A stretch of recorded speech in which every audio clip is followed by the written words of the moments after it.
ان کی طبیعت اب اور طرح کی ہوگی.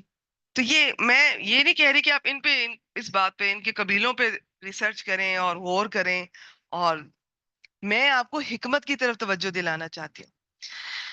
سچویشن کے حساب سے حکمت بدل جاتی ہے. آپ کی اپنے گھر میں گھر والوں کے حساب سے کچھ باتیں تو سیم رہیں گی. میں اگر آپ کو مشورہ دوں گی، میرے سامنے 10 بہنیں بیٹھی ہوئی ہوں گی، تو آپ کی کچھ باتیں سب پہ اپلائی ہو سکتی ہیں، لیکن کچھ باتیں ہر ایک اپلائی نہیں کر سکیں گی. ان میں سے کوئی کسی پہ یوزفل ہو سکتی ہے، کسی کے گھر میں وہ میرا مشورہ کام نہیں کرے گا. تو یہ آپ کی اپنی حکمت ہے. اور پھر کوئی ایک کام کسی سے اگر آپ لے رہے ہیں، اس طرح سے آپ کے ریزلٹ کے مطابق نہیں آ رہا ہے، تو اس کا مطلب یہ نہیں ہے کہ آپ ڈکلیئر کر دیں کہ جی یہ کام ہی نہیں کر سکتا یہی کام، اور یہ اپنی غلطی کا ڈھنڈورا پیٹتے رہیں، یہ مجھ سے غلطی ہو گئی، یہ نہیں مجھے کرنا چاہیے تھا. نہیں، بس چلتے جائیں چلتے جائیں. کام نہیں رکنا چاہیے، خاص طور پہ دین کا کام. ہو گیا، آگے چلیں. اسٹریٹجی بدل لیں. آپ ایکسپیریمنٹ ہوتے رہتے، کوئی بات نہیں، اب بدل لیں. تو میں آپ کی بات کر رہی ہوں، آپ صلی اللہ علیہ وسلم کا تو ان کی اپنی حکمت ہے. تو آپ کسی بھی معاملے میں کسی سے مایوس نہ ہو، نہ اپنے گھر والوں سے، نہ بچوں سے. کہیں بھی آپ کسی ادارے میں ہیں تو ان لوگوں سے ایک کام نہیں کیا، ہو سکتا ہے کہ اس میں کسی دوسرے کام کرنے کی صلاحیت ہو، یا اسی کام کی صلاحیت ہو مگر یہ سچویشن ابھی ٹھیک نہیں تھی. تو یہ تو ہمیں بھی اب روز ان چیزوں سے واسطہ پڑتا ہے تو اندازہ ہوتا ہے کہ بعض دفعہ ہم بھی ایک سوچتے ہیں کہ یہ اس شخص سے یہ کام لیا جا سکتا ہے، تو لیکن بعد میں پتہ چلتا ہے کہ نہیں، اس میں یہ والی صلاحیت ایسی نہیں، دوسری بہت زیادہ ہے. یا صلاحیت تو یہ والی تھی جس کے لیے ہم نے چنا ہے، یہ وقت ابھی مناسب نہیں تھا. تو یہ چیزیں تجربے سے بھی آتی ہیں، لیکن دعا کیا کریں اللہ تعالیٰ سے، اللہ تعالیٰ حکمت دے. بڑی چیز ہے حکمت. قرآن اور سنت ہی حکمت ہے، ٹھیک ہے، اور ان سے جڑے رہنے سے ہی آتی ہے. باقی اس کی تفصیلات میں اکثر آپ سے شیئر کرتی رہتی ہوں. ابھی فی الحال میں آگے بڑھتی ہوں. اب بنو عبد المدان کا وفد ہے. اس کے بعد رسول اللہ صلی اللہ علیہ وآلہ وسلم نے یہ ربیع الاخر 10 ہجری میں اب حضرت خالد بن ولید کو سرزمین یمن کے ایک اور علاقے میں، نجران میں، بنو عبد المدان کے پاس روانہ کیا، اور انہیں 3 دن تک اسلام کی دعوت دینے کے لیے کہا. تو کہا کہ اگر وہ نہ مانے تو لڑائی کریں. اب آپ دیکھ رہے ہیں سچویشن کے حساب سے. چنانچہ وہاں پہنچ کے حضرت خالد نے سواروں کو ہر طرف اسلام کی دعوت دینے کے لیے بھیج دیا. یہ ان کا سٹیپ دیکھیے. ٹائم کم تھا تو حضرت خالد بن ولید رضی اللہ تعالیٰ عنہ نے اپنے سواروں کو ہر طرف اسلام کی دعوت کے لیے فوراً بھیج دیا. وہ جو سب کو یہی کہتے تھے کہ لوگوں اسلام لاؤ، سالم رہو گے. لوگ مسلمان ہو گئے. حضرت خالد رضی اللہ تعالیٰ عنہ نے ان کے درمیان ایسے لوگوں کو مقرر کیا جو انہیں اسلام کی تعلیم دیں، اور رسول اللہ صلی اللہ علیہ وآلہ وسلم کو اس کی اطلاع لکھ کر بھیجی. آپ نے حضرت خالد بن ولید رضی اللہ تعالیٰ عنہ کو پیغام دیا کہ ان کا وفد لے کر آئیں. حضرت خالد نے ایسا ہی کیا. جب وہ لوگ آپ صلی اللہ علیہ وآلہ وسلم کے پاس پہنچے تو آپ نے دریافت فرمایا، جاہلیت میں جو تم سے لڑتا تھا اس پر تم لوگ کس وجہ سے غالب آتے تھے؟ انہوں نے کہا ہم یکجا ہوتے تھے، یہ تفریقہ بازی نہیں کرتے تھے، متفرق نہیں ہوتے تھے، اور کسی پر ظلم کا آغاز نہیں کرتے تھے. اب آپ یہ دیکھ لیں، یہ دور جاہلیت کی بات ہو رہی ہے، اور یہ کتنی خوبصورت ہے یہ خوبیاں ان کی. آپ صلی اللہ علیہ وسلم نے فرمایا، صدق تم لوگوں نے سچ کہا. آپ نے حضرت قیس کو ان کا امیر مقرر کیا. وہ لوگ شوال کے آخر یا ذی القعدہ کے شروع میں اپنی قوم کے پاس واپس گئے. پھر آپ صلی اللہ علیہ وآلہ وسلم نے ان کے پاس حضرت عمر بن حزم رضی اللہ تعالیٰ عنہ کو بھیجا کہ انہیں دین سمجھائیں، سنت و اسلام کی چیدہ چیدہ باتیں سکھائیں، اور ان سے صدقات وصول کریں. آپ نے اس کے متعلق انہیں ایک تحریر بھی دی جو بہت مشہور ہے، بنو مزہج کا اسلام. یہ بھی یمنی قبیلے سامنے آ رہے ہیں. رسول اللہ صلی اللہ علیہ وآلہ وسلم نے، آپ کو میپ یاد ہے نا، یہ مکہ مدینہ سے نیچے کی طرف تھا. جیسے ادھر یہاں مکہ مدینہ ہو تو یہ ادھر یمن تھا، اوپر شام تھا. اچھا، اس میں حضرت علی کو بھیجا تھا رمضان 10 ہجری میں اسلام کی دعوت دینے کے لیے، اور حکم دیا کہ جب تک وہ لڑائی نہ کرے، لڑائی نہ کرنا. ابھی پچھلا جو قبیلہ تھا اس میں کیا فرمایا تھا، ابھی دیکھتے ہیں. اس میں فرمایا تھا کہ انہیں 3 دن تک اسلام کی دعوت دو، اگر وہ نہ مانے تو لڑائی کریں. حضرت خالد کو یہ کہا کہ یہاں پر یہ کہا کہ جب تک وہ نہ کریں لڑائی نہ کرنا. حکمت لوگوں کے حساب سے، سامنے والے اور سچویشن کے حساب سے، جو اللہ تعالیٰ نے آپ صلی اللہ علیہ وآلہ وسلم کو بہت زیادہ حکمت سے نوازا ہے. کب فیصلہ کرنا ہے، کس کو بھیجنا ہے، کس کو نہیں ابھی بھیجنا، کب بھیجنا ہے، اور کس پلاننگ کے ساتھ بھیجنا ہے، ہر جگہ مختلف تھی. جب حضرت علی ان کے پاس پہنچے اور ان کی جمعیت کا سامنا، انہیں اسلام کی دعوت دی مگر انہوں نے انکار کر دیا اور مسلمانوں پر تیر چلائے. حضرت علی رضی اللہ تعالیٰ عنہ نے بھی اپنے ساتھیوں کی صف بندی کی اور ان سے لڑ کر انہیں شکست دے دی، لیکن ان کے تعاقب سے کچھ دیر رکے رہے. پھر ان سے جا ملے اور انہیں پھر اسلام کی دعوت دی. اب کی بار وہ لوگ مسلمان ہو گئے. پہلے نہیں مانے، لیکن یہ شکست کھانے کے بعد جب دوبارہ سے انہیں کہا گیا تو پھر مان گئے. ان کے سرداروں نے بیعت کی اور کہا ہماری قوم کے جو لوگ پیچھے ہیں ہم ان کے ذمہ دار ہیں، اور یہ ہمارے صدقات ہیں، ان میں سے آپ اللہ کا حق لے لیجئے. حضرت علی رضی اللہ تعالیٰ عنہ نے ایسا ہی کیا. پھر پلٹ کر رسول اللہ صلی اللہ علیہ وآلہ وسلم کے پاس آئے تو حجۃ الوداع میں مکہ مکرمہ میں آپ صلی اللہ علیہ وآلہ وسلم سے ملاقات ہوئی.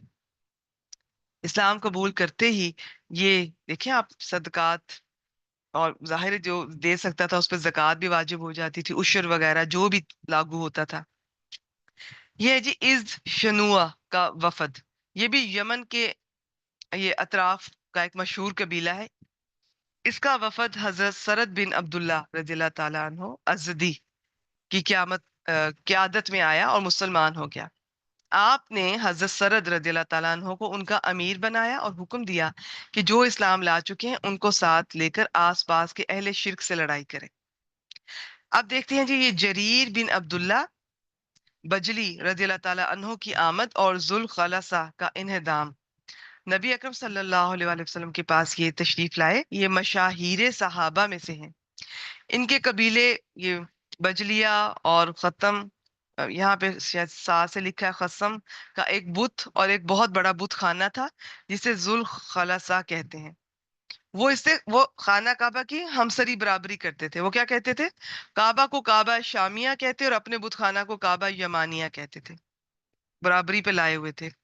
ایک دن رسول اللہ صلی اللہ علیہ وآلہ وسلم نے حضرت جریر رضی اللہ تعالیٰ عنہ سے فرمایا کیا تم مجھے ذوالخلصہ سے راحت نہ دو گے؟ انہوں نے شکوہ کیا کہ وہ گھوڑے پر برقرار نہیں رہ پاتے، بیلنس نہیں رہتا، گر پڑتے ہیں. آپ نے دستے مبارک سے ان کے سینے پر ضرب لگائی اور فرمایا اے اللہ انہیں ثابت رکھ اور انہیں ہادی اور مہدی بنا. مہدی ٹھیک ہے، زبر کے ساتھ ہے. چنانچہ اس کے بعد وہ گھوڑے سے کبھی نہیں گرے. پھر وہ اپنی قوم احمس جو بجلیہ کی ایک شاخ ہے اس کے 150 سواروں کے ساتھ اس جگہ گئے اور اسے ویران کر دیا اور جلا کر خارش زدہ اونٹ کی طرح چھوڑ دیا. اور ابو ارتاد کو اس کی بشارت دے کر رسول اللہ صلی اللہ علیہ وسلم کے پاس بھیجا. آپ صلی اللہ علیہ وآلہ وسلم نے احمس کے گھوڑوں اور لوگوں کے لیے 5 بار برکت کی دعا کی. سبحان اللہ. انہوں نے وہ کام کیا جو نبی اکرم صلی اللہ علیہ وآلہ وسلم نے خود کہا کہ کیا مجھے اس سے راحت نہ دو گے؟ تو ضرورت تھی، خواہش تھی. ان کی خواہش آپ صلی اللہ علیہ وآلہ وسلم کی دین اسلام کے مطابق ہی ہوا کرتی تھی. ذاتی خواہشات ایسی نہیں ہوتی تھی ہماری طرح کہ ہم تو ہر وقت اپنی ذاتی، میں یہ سوچ رہا ہوں، میں یہ چاہ رہا ہوں، میرا یہ دل چاہ رہا ہے، میں یہ کھانے کو، یہ کرنے کو، وہاں جانے کو. جو خواہشات تھیں اور خوشی بھی اسی میں تھی، تکلیف بھی اسی میں تھی آپ صلی اللہ علیہ وسلم کی. بس اسلام میں لوگوں تک پہنچ جاتا تھا، خوش ہو جاتے تھے. نہیں پہنچ رہا ہوتا تھا، لوگ دیر کر رہے تھے یا کوئی کفر و شرک، تو آپ صلی اللہ علیہ وسلم کو تکلیف پہنچ رہی ہوتی تھی. کیا ہمیں ان چیزوں سے تکلیف پہنچتی ہے؟ کیا یہ آج شرک دیکھ کر، بدعتیں دیکھ کر تکلیف ہوتی ہے؟ یا ہم کہتے ہیں جی سب کا ذاتی معاملہ ہے، جس کو جو ٹھیک لگتا ہے وہ کرے، انٹرفیئر نہیں کرنا چاہیے اور بس ٹھیک ہے وقت کے ساتھ بدل جانا چاہیے؟ ایسی سوچ نہیں ہونی چاہیے. تو آج بھی نبی اکرم صلی اللہ علیہ وآلہ وسلم کی آپ سنت پہ عمل کیجئے. تو جب انشاءاللہ تعالی قیامت کے روز اللہ تعالیٰ سے دعا ہے کہ ہماری شفاعت ہو، وہ کریں اور وہ خوش ہوں. ایسا نہ ہو کہ ان لوگوں میں سے ہوں کہ جن کی شکایت اس دن ملے اور پہنچے.